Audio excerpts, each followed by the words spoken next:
Assalamualaikum warahmatullahi wabarakatuh. Berikut adalah materi untuk mata kuliah Ilmu dan Evaluasi Gizi pada Pengolahan Pangan. Dan kali ini kita akan mengevaluasi tentang efek dari Modified Atmosphere Packaging terhadap nilai gizi pada produk pangan. Jadi kita akan membahas lebih pada penyimpanan ataupun pengemasan dengan memodifikasi atmosfer. Oke, apa itu MAP atau Modified Atmosphere Packaging? Yaitu di mana kita mengemas suatu produk pada atmosfer atau udara yang dimodifikasi. Apa maksudnya dimodifikasi? Yaitu komposisi udaranya, di komposisi udara pada kemasan maupun di tempat kita menyimpan produk tersebut diubah komposisinya sehingga berbeda dengan komposisi udara normal atau udara di ruangan normal. Nah, di ruangan normal pada umumnya komposisi udaranya yaitu 21% oksigen dan 0,03% karbon dioksida. Nah, ketika kita modifikasi, misalnya contoh di sini adalah ketika oksigen kita turunkan konsentrasinya di bawah 21% dan karbon dioksida kita naikkan konsentrasinya di atas 0,03%,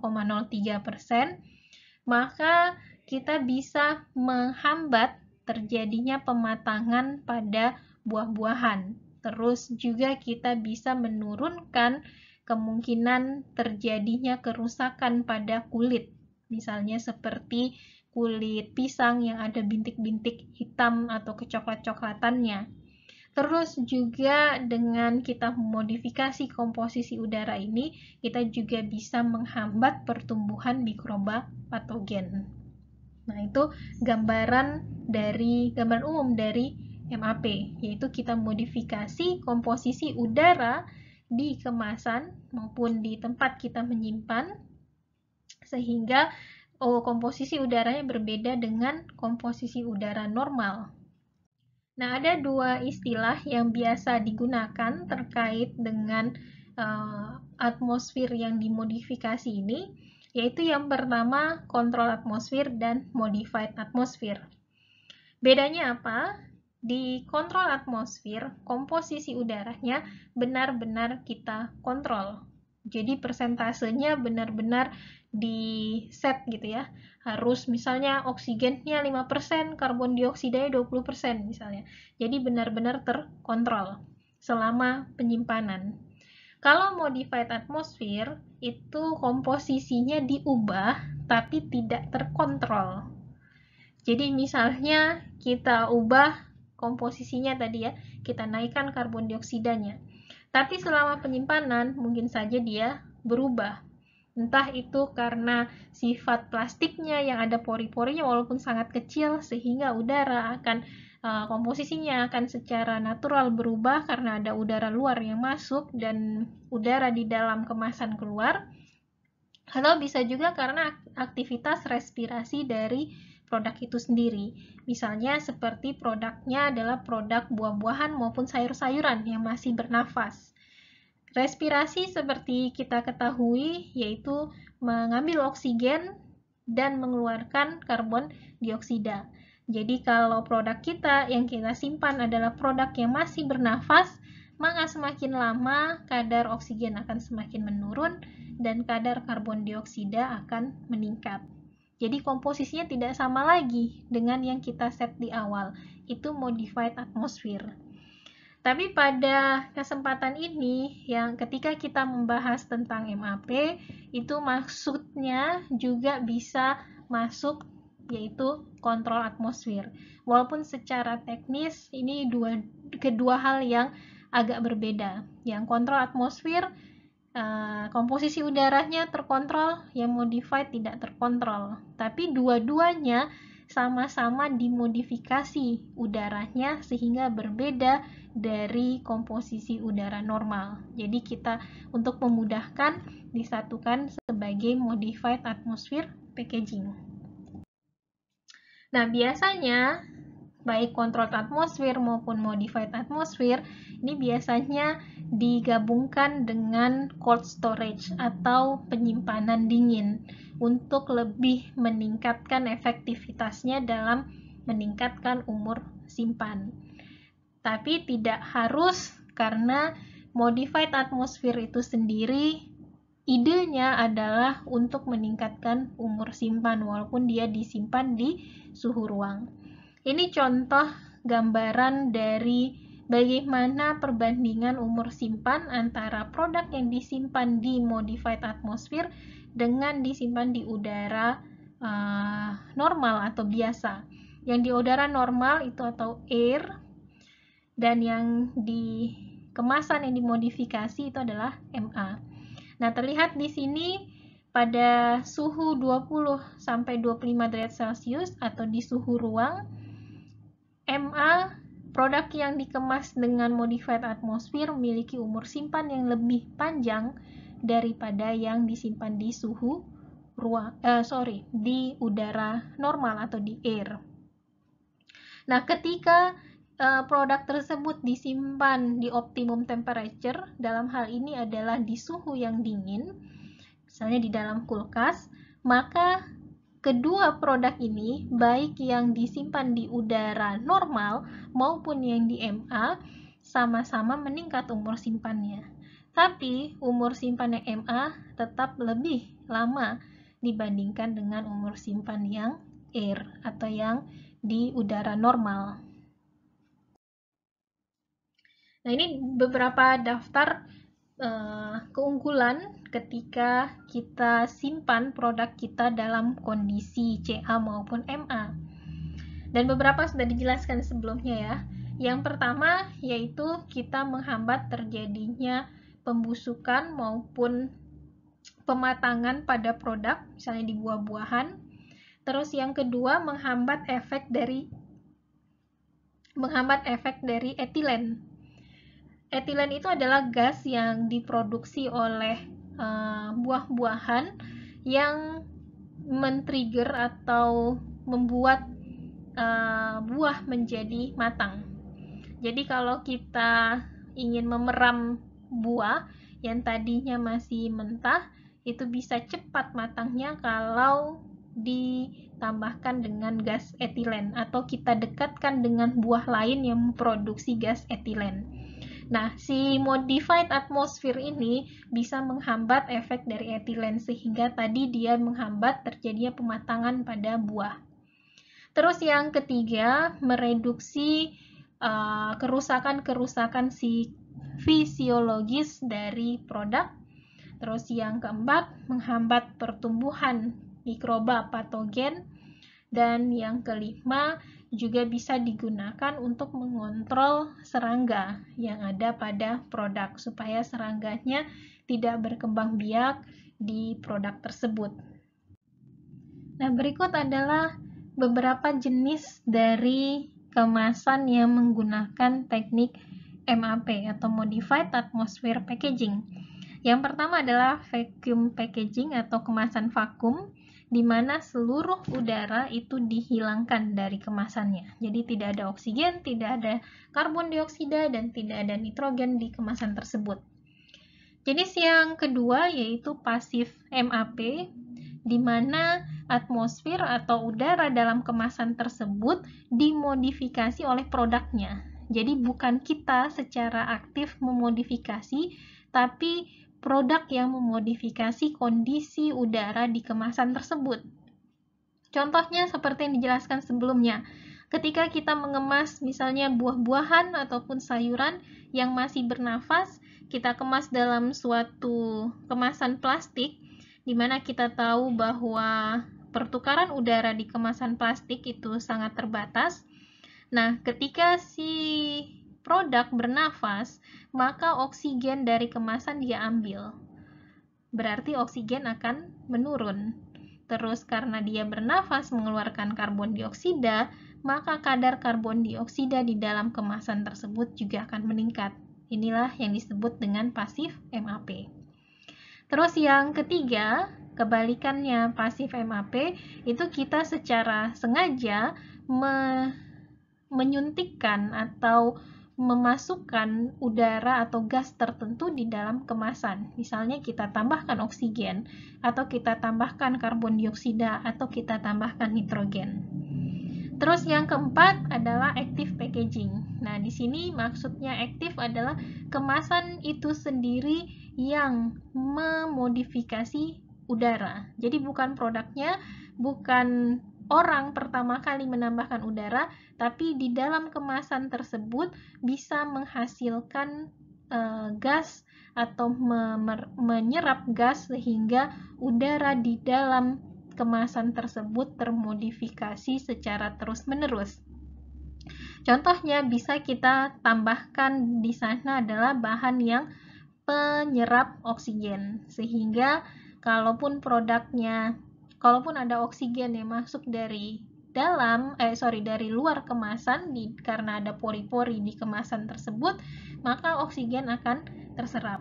Atau bisa juga kita tambahkan suatu senyawa yang bisa melepaskan karbon dioksida secara perlahan, sehingga selama masa penyimpanan karbon dioksida akan terbentuk terus. Nah, tadi seperti yang dijelaskan sebelumnya, kunci dari MAP itu biasanya yang kita modifikasi itu adalah kandungan dari nitrogen, karbon dioksida, terus juga oksigen. Nah, kalau untuk di vakum, ketiga-tiganya dihilangkan. Tapi untuk yang lainnya, ini komposisi di antara tiga ini yang kita modifikasi atau kita mainkan. Nah, yang pertama kita bahas tentang nitrogen. Kenapa nitrogen ditambahkan? Nitrogen itu sendiri sebenarnya tidak memiliki fungsi spesifik dalam mengawetkan makanan. Jadi dia tidak terlibat dalam reaksi sama produk pangan. Dia juga tidak memiliki aktivitas antimikroba yang signifikan. Tapi fungsi utama dari N2 ini adalah sebagai filler atau sebagai gas pengisi. Contoh di sini adalah produk seperti Citato, Potato, terus Kusuka gitu ya, ataupun keripik-keripik dan snack-snack yang lain. Itu biasanya dikemas dalam kemasan plastik yang dilapisi aluminium foil yang menggembung. Nah, kenapa dia bisa menggembung? Karena disuntikkan gas nitrogen. Fungsinya apa? Fungsinya supaya si kemasan yang pertama, yaitu strategi dagang ya, kemasannya terlihat besar, terlihat isinya banyak, padahal isinya sedikit gitu ya. Banyak produk yang isinya sebenarnya lebih sedikit daripada kelihatannya dari luar yang terlihat besar. Tapi yang kedua yang lebih penting adalah untuk pelindung, karena isi di dalam kemasan yang mudah rusak, mudah hancur, seperti tadi keripik kentang, keripik singkong, itu kan dia mudah patah, mudah hancur. Nah, kalau kemasannya tidak terisi gas, tidak menggembung, dia bisa mudah terbentur, baik dengan produk yang lainnya maupun ketika transportasi. Nah, sehingga perlulah ada semacam pelindung gitu ya. Nah, pelindungnya berupa gas nitrogen. Kenapa gas nitrogen yang dipilih? Karena dia itu tadi tidak mudah bereaksi dengan senyawa-senyawa yang ada di bahan pangan, berbeda dengan oksigen misalnya. Oksigen itu sangat mudah bereaksi dengan lemak, terjadi reaksi oksidasi. Nah, kalau nitrogen itu cukup inert atau dia tidak bereaksi sehingga tidak menimbulkan masalah atau mempengaruhi dari produk yang kita simpan. Selanjutnya adalah karbon dioksida. Nah, karbon dioksida itu dia memiliki antimicrobial activity. Jadi dia bisa menurunkan jumlah mikroorganisme di dalam bahan pangan tersebut. Terutama untuk produk-produk yang rentan terhadap bakteri gram negatif maupun terhadap yeast atau ragi. Contoh pada produk daging, ikan, maupun salad. Nah, selain itu, karbon dioksida juga ditambahkan pada produk-produk yang sensitif terhadap kerusakan oksidasi. Kerusakan oksidasi disebabkan oleh adanya oksigen. Contoh adalah produk-produk yang mengandung banyak lemak. Lemak sangat sensitif terhadap oksigen, dia bisa mengoksidasi sehingga muncul aroma tengik, yaitu asam lemaknya rusak. Nah, di sini karbon dioksida ditambahkan untuk menurunkan kadar oksigen. Berikutnya itu oksigen. Oksigen itu untuk beberapa bahan pangan tetap diperlukan ada di kemasan tersebut. Jadi tidak boleh betul-betul dihilangkan. Seperti tadi di kemasan snack gitu ya, yang menggembung seperti potato, citato, kusuka, itu justru oksigen dihilangkan karena kita tidak mau dia terjadi reaksi oksidasi dan oksigen digantikan dengan nitrogen. Tapi untuk beberapa produk oksigen itu diperlukan.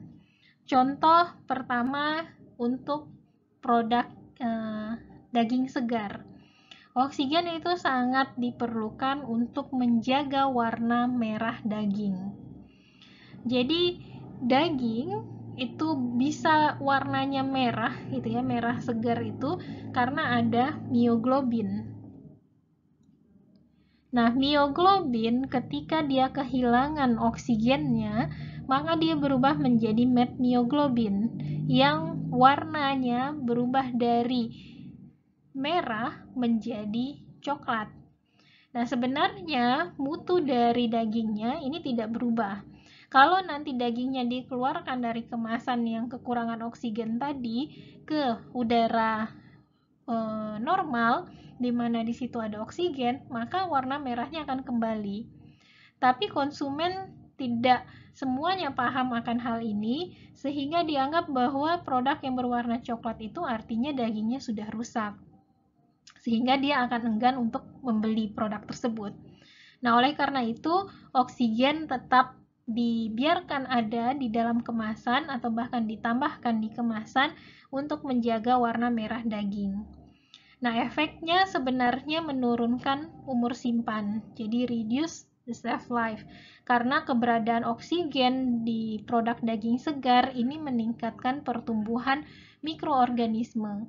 Dan kalau dagingnya yang banyak lemaknya, maka juga meningkatkan reaksi oksidasi.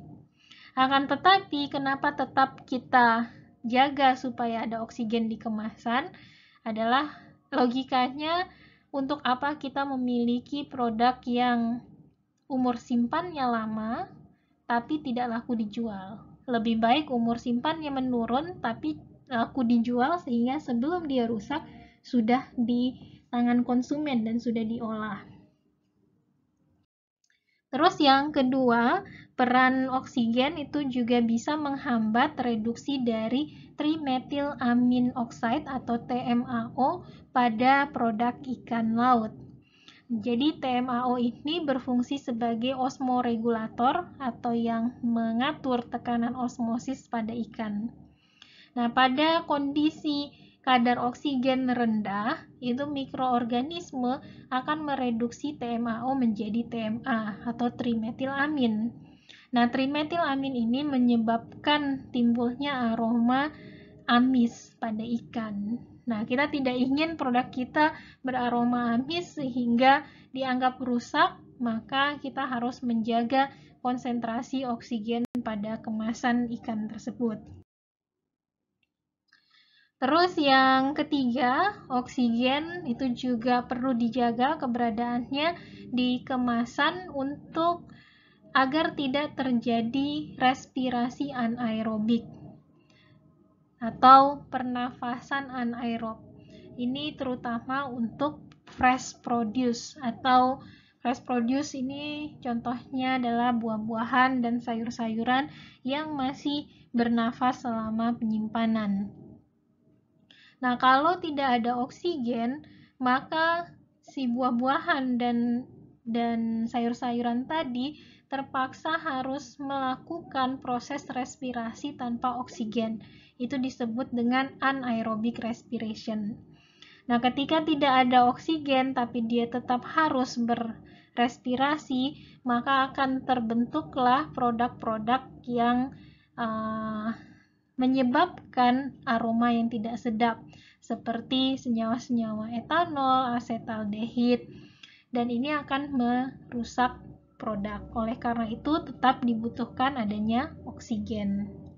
Nah, sampai di sini saya harap sudah banyak mendapatkan gambaran tentang apa itu modified atmosphere packaging dan juga bagaimana peranan dari gas-gas yang bisa kita tambahkan ataupun kita hilangkan dari kemasan. Nah, si MAP itu tentunya memiliki efek terhadap kualitas nutrisi dari produk kita. Bagaimana pengaruhnya itu yang akan kita bahas. Yang pertama kita akan bahas untuk produk-produk non-respiring atau produk-produk yang tidak bernafas, seperti pangan-pangan olahan, biskuit, roti gitu ya, itu yang tidak bernafas. Sebenarnya tidak terlalu banyak penelitian tentang pengaruh MAP ini terhadap perubahan nutrisi dari produk yang non-respiring, karena secara umum dia tidak terlalu mempengaruhi dari kandungan gizi dari produk tersebut, terutama jika oksigen yang kita hilangkan. Karena kalau kita hilangkan oksigen, itu justru kita menghindari atau mencegah terjadinya reaksi degradasi akibat reaksi oksidasi. Jadi kita menjaga lemak kita, terus vitamin yang sensitif terhadap reaksi oksidasi tidak rusak, itu kalau kita hilangkan oksigennya. Pada produk daging ini menjadi suatu pengecualian karena tadi yang seperti dibahas sebelumnya, oksigen justru kita tambahkan di dalam kemasannya untuk menjaga warna dari daging. Nah, ini yang berdampak terhadap kualitas nilai gizi dari produk, yaitu si oksigen yang ada di kemasan itu bisa menurunkan kadar vitamin, terutama vitamin-vitamin yang sensitif terhadap reaksi oksidasi seperti vitamin E, vitamin C, dan vitamin A. Terus juga oksigen bisa mengoksidasi asam lemak, terutama asam lemak yang tidak jenuh, yaitu asam lemak yang memiliki ikatan rangkap karena dia mudah terserang oleh oksigen dan membentuk suatu senyawa yang lebih reaktif atau radikal bebas sehingga merusak nilai gizi dari lemak yang ada di produk tersebut. Oke, berikutnya akan lebih banyak kita bahas tentang bagaimana dampak dari MAP terhadap kualitas nutrisi produk-produk yang masih bernafas, yaitu buah-buahan maupun sayur-sayuran. Nah, di sini yang paling penting diketahui adalah ada suatu kondisi optimum. Jadi ada komposisi udara optimum untuk penyimpanan buah-buahan dan sayur-sayuran. Dan kondisi optimum ini sangat tergantung dari jenis produknya. Jadi pisang beda dengan apel, beda dengan sayur-sayuran yang berupa daun-daunan seperti bayam gitu ya, dan selada dan sebagainya. Jadi pertama kita perlu mengetahui kondisi optimumnya. Kalau kita kemas dia dalam kondisi optimum, artinya komposisi oksigennya tepat, karbon dioksidanya tepat, maka kita akan menjaga kandungan nutrisi dari bahan tersebut. Tapi kalau kondisinya tidak optimum, maka akan terjadi beberapa kerusakan pada zat gizi produk. Ini contohnya, di tabel ini Di kolom yang kedua adalah komoditas, yaitu jenis-jenis dari buah maupun sayurannya. Terus yang di kolom pertama ini adalah minimum konsentrasi oksigen yang bisa ditoleransi. Seperti misalnya asparagus, terus potato atau kentang, sweet potato atau ubi jalar, itu konsentrasi minimum oksigen yang bisa dia toleransi, artinya tidak boleh di bawah ini, yaitu 5%. Kalau kurang dari 5%, maka akan terjadi tadi respirasi anaerob yang bisa menyebabkan kerusakan pada bahan. Sebaliknya, untuk misalnya tree nuts seperti kacang, macadamia gitu ya, terus buah-buahan kering dan juga sayur-sayuran kering, itu bisa mentoleransi adanya oksigen hingga 0,5%. Jadi kadar oksigen yang sangat rendah dia masih oke gitu. Nah, jadi kita perlu tahu dulu kadar optimum dari gas yang bisa kita modifikasi untuk tiap produknya. Kalau tabel tadi untuk yang oksigen, ada juga maksimum CO2 concentration tolerated. Jadi kalau tadi berapa sih kadar oksigen minimum yang bisa ditoleransi, kalau ini adalah berapa kadar karbon dioksida maksimum yang bisa ditoleransi. Artinya produk tidak rusak dan kalau kadarnya mencapai yang disebutkan di tabel ini. Contoh kalau apel, maksimum karbon dioksidanya hanya boleh 2%. Tidak boleh lebih dari itu. Terus, sedangkan kalau stroberi, terus spinach atau bayam, itu dia bisa mentoleransi hingga 15%. Berikut adalah hal-hal yang mungkin terjadi jika MAP ini tidak dilakukan pada kondisi optimum. Artinya komposisi udaranya bukan komposisi udara yang optimum. Yang pertama adalah bisa menyebabkan irregular ripening atau pematangan yang irregular. Artinya bisa matangnya tidak seragam, jadi ada bagian yang masih muda, ada yang bagian sudah matang, atau bahkan malah mempercepat terjadinya kebusukan gitu. Terus yang kedua, bisa terjadi kerusakan-kerusakan fisiologis seperti misalnya kulitnya yang berubah warnanya, muncul bintik-bintik hitam, terus dagingnya menjadi lebih lembek misalnya ya. Terus yang ketiga akan terjadi respirasi anaerob yang tadi ya, produk tetap melakukan respirasi tapi tanpa adanya oksigen sehingga terbentuk off flavor atau flavor-flavor yang tidak diinginkan. Yang terakhir bisa juga terjadi decay atau pembusukan. Nah, terus selain itu untuk di zat gizinya sendiri, vitamin C ketika terlalu banyak oksigen maka akan terjadi kerusakan oksidatif. Sebaliknya, terlalu banyak karbon dioksida, itu vitamin C juga mengalami degradasi. Jadi, dia tidak hanya karena adanya oksigen, tapi juga karena terlalu banyak karbon dioksida, vitamin C bisa rusak.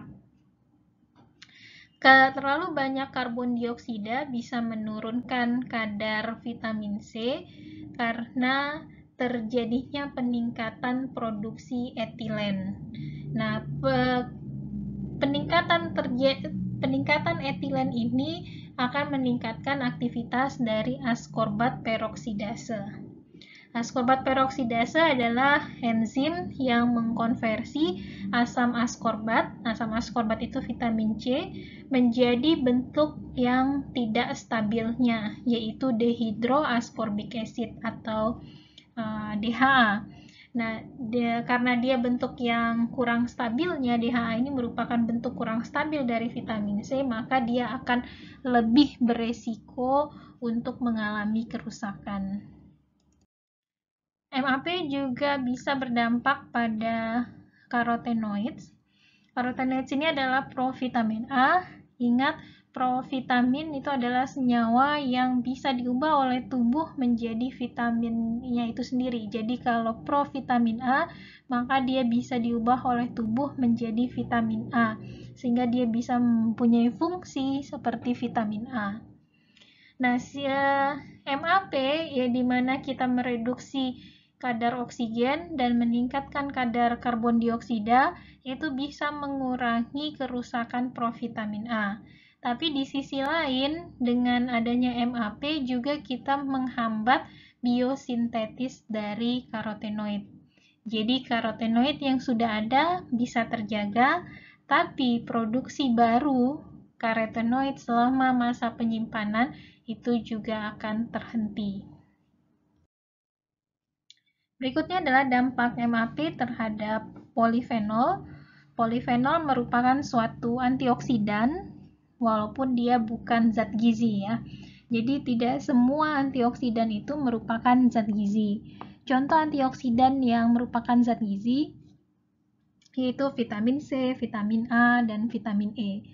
Tapi sekali lagi, tidak semua antioksidan itu adalah zat gizi. Yang bukan zat gizi contohnya adalah polifenol. Polifenol itu pada MAP, kalau kita tingkatkan kadar oksigennya, maka kadar polifenolnya akan berkurang. Tapi kalau kita tingkatkan kadar karbon dioksida, maka polifenolnya akan terjaga. Karena dengan kita mengurangi kadar oksigen, maka kerusakan oksidasi menurun. Jadi antioksidan juga terjaga konsentrasinya.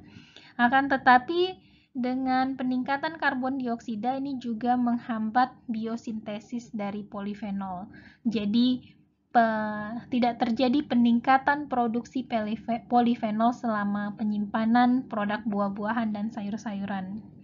Terus CO2 itu juga bisa menghambat reaksi pencoklatan enzimatis oleh polifenol oksidase. Jadi ini suatu yang baik ya. Dengan kita melakukan penyimpanan dengan MAP, maka kita juga bisa menghambat terjadinya pencoklatan enzimatis. Terakhir yaitu dampak dari MAP terhadap protein, yaitu ketika kalau terlalu banyak karbon dioksida, maka pH bisa menurun. Nah, kalau pH turun, maka akan menurunkan kapasitas dari pengikatan air dari protein. Jadi kalau secara kadar proteinnya itu tidak dipengaruhi secara signifikan, tetapi sifat fungsional dari proteinnya yang dipengaruhi. Sifat fungsional ini tidak ada pengaruhnya terhadap nilai gizi. Jadi dia lebih mempengaruhi sifatnya di produk pangan tersebut. Misalnya yang tadinya dia bisa menyerap lebih banyak air, jadi berkurang. Tapi kalau komposisi asam aminonya, kadar proteinnya itu masih terjaga. Jadi dia tidak terlalu dipengaruhi oleh MAP ini. Demikian kuliah tentang MAP dan dampaknya terhadap nilai gizi produk pangan. Terima kasih atas perhatiannya. Assalamualaikum warahmatullahi wabarakatuh.